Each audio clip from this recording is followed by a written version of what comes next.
Beautiful Brown Baby Doll. I have been on this cooking tip and I'm really enjoying bringing y'all some meals that'll help you on your healthy way. Vegan does not have to be boring. It doesn't have to be hard, and especially if you're getting started, I'm hoping that some of these meals will really help you on your way. Even though I'm not completely vegan and haven't been for years, I really do enjoy some of the meals and I'm hoping that you will as well. I'm going to bring you some of those things today with the help of Thrive Market, which I've shown you all before in a previous video, which is an awesome market that brings non-GMO organic products right to your door. So I'm using most of their products to prepare the meals for today. I could also find things categorized really easy, like non-GMO, organic, vegan, gluten-free, and many others. For every paid membership through Thrive Market, they do give a membership to a family in need, a veteran, or even a teacher. The membership is about $60 per year, which factors out to about $5 per month. But if you use my link down below, you will get 25% off your first purchase, a 30-day free trial membership, and also free shipping on your first order. Down in the information section, you're going to find information about the recipes that I'm showing you today, links to various things I'm using, and also the last video that I did with Thrive Market. And don't forget to like this video if you do, comment, share, and also subscribe. And join me most every Thursday and some Sundays for video uploads. Now let's get into these recipes. Up first is the protein-packed tofu scramble with kale and sweet potatoes. Down in the info section, you can find a full list of ingredients and amounts, but for this one, you're going to need seasonings of your choice, extra firm tofu, the kind that's either crumbled or the kind that you have to chop up yourself, kale, a yellow onion, and a small to medium sweet potato. Since my tofu was an extra firm large cube, I took time to chop it up into very small pieces. I also like to use my chopper for all my vegetables, and I have the link to this down below in the information section, but it makes it so simple to chop up things like your onions.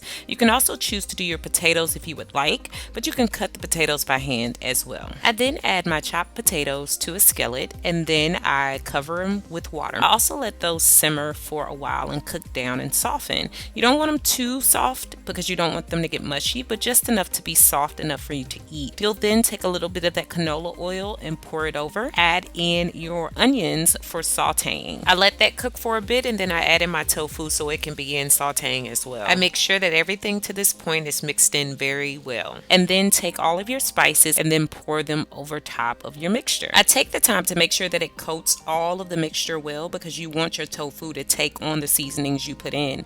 And then I take the chopped kale and I put that through the mixture as well. Now that's going to cook and simmer down with the rest of the mixture. You're then going to cover that for a little while and let it cook down and soften a bit, especially until that kale gets tender.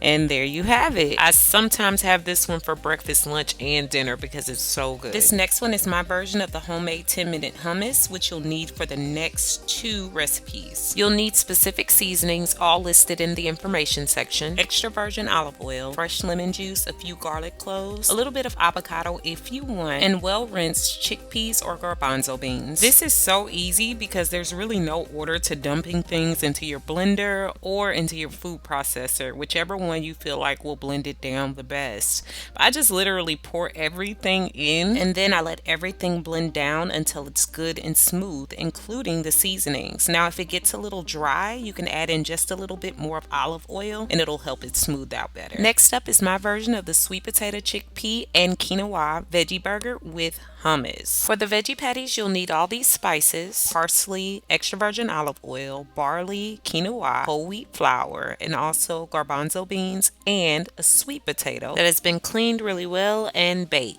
This is just the way that I bake my potatoes, but I make sure that they dry for about 10 minutes. I poke holes in them, take extra virgin olive oil, and then I rub them down, wrap them up in aluminum foil, bake it in 400 degrees for 45 to 60 minutes or until it's nice and soft. While you're baking, go ahead and cook down your barley and quinoa. Barley is probably going to have to cook longer than the quinoa, but both should cook between 30 and 60 minutes. Keep an eye on them so you don't overcook or undercook. I go ahead and roast some peppers. So I just cut them up, put a little olive oil, bake them on 400 for about 15 to 20 minutes and let them roast real well. Then I add in all of the ingredients that are left: the chickpeas, the sweet potato, the flour with the seasonings, the parsley, the olive oil, and I mix those down until they're nice and smooth. And then I go ahead and combine that bean mixture with the quinoa and also the barley, making sure to mix them down really well. This is going to be the batter for for your veggie patties. I then take olive oil and coat my skillet and go ahead and put in about a spoonful of batter and just kind of round those out with the backside of my spoon. This is going to make between 5 and 6 burgers, but I usually do 4 smaller ones and 2 bigger ones. Make sure that they get brown on each side. Take time to flip them over so that they don't overcook. You can use the buns or the bread that you would like, but I'm using the flourless Ezekiel 7-grain sprouted bread,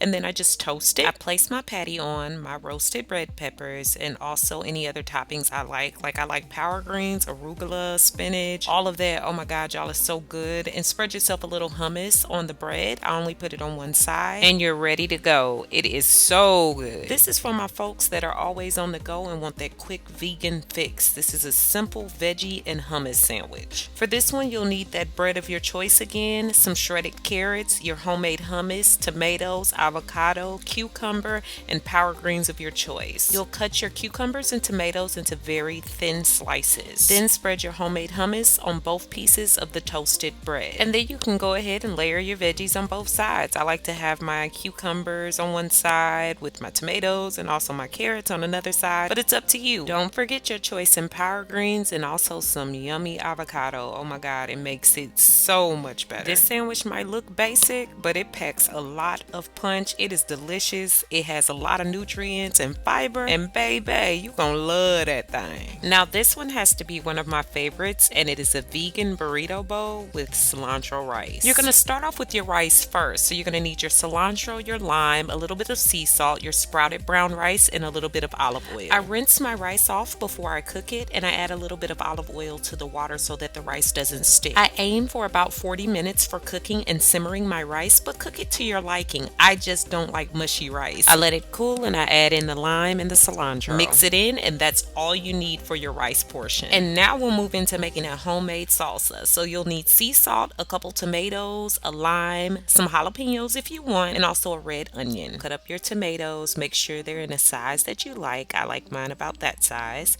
I cut up a small piece of my jalapeno in very small pieces. Remember, the seeds are what make it really hot, so mix that in.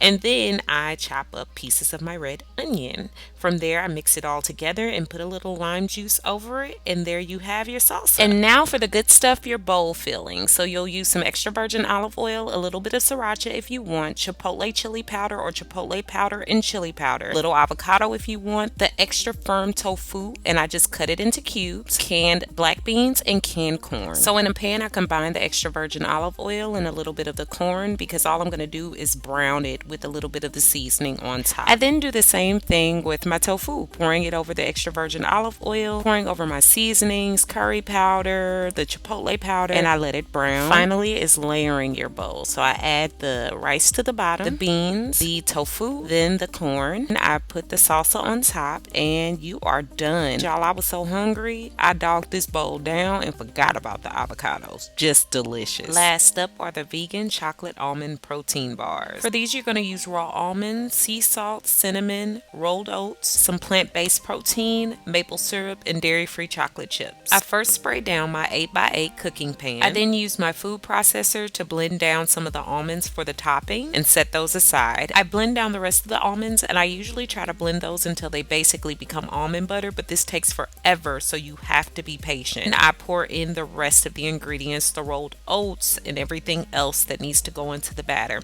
This is going to look sandy. If it starts to look sandy, add in a little bit of almond butter and coconut oil, and I also use a little bit of almond milk. That gets the batter to look like this. Press that batter down into the pan with a spatula or a spoon, and then sprinkle the rest of those almonds that you set aside over the top. Press those in, take a little bit of the melted chocolate chips, take a knife and swirl that on. Put it in the refrigerator, let it sit overnight, cut it up, and then you have your vegan protein bars. I hope everyone found something that they will try in this video today, and if you did, let me know in the comments down below. Also, join me every week for new videos and check out the Thrive Market as well. Thanks so much for watching, guys. Beautiful Brown Baby Doll. Peace.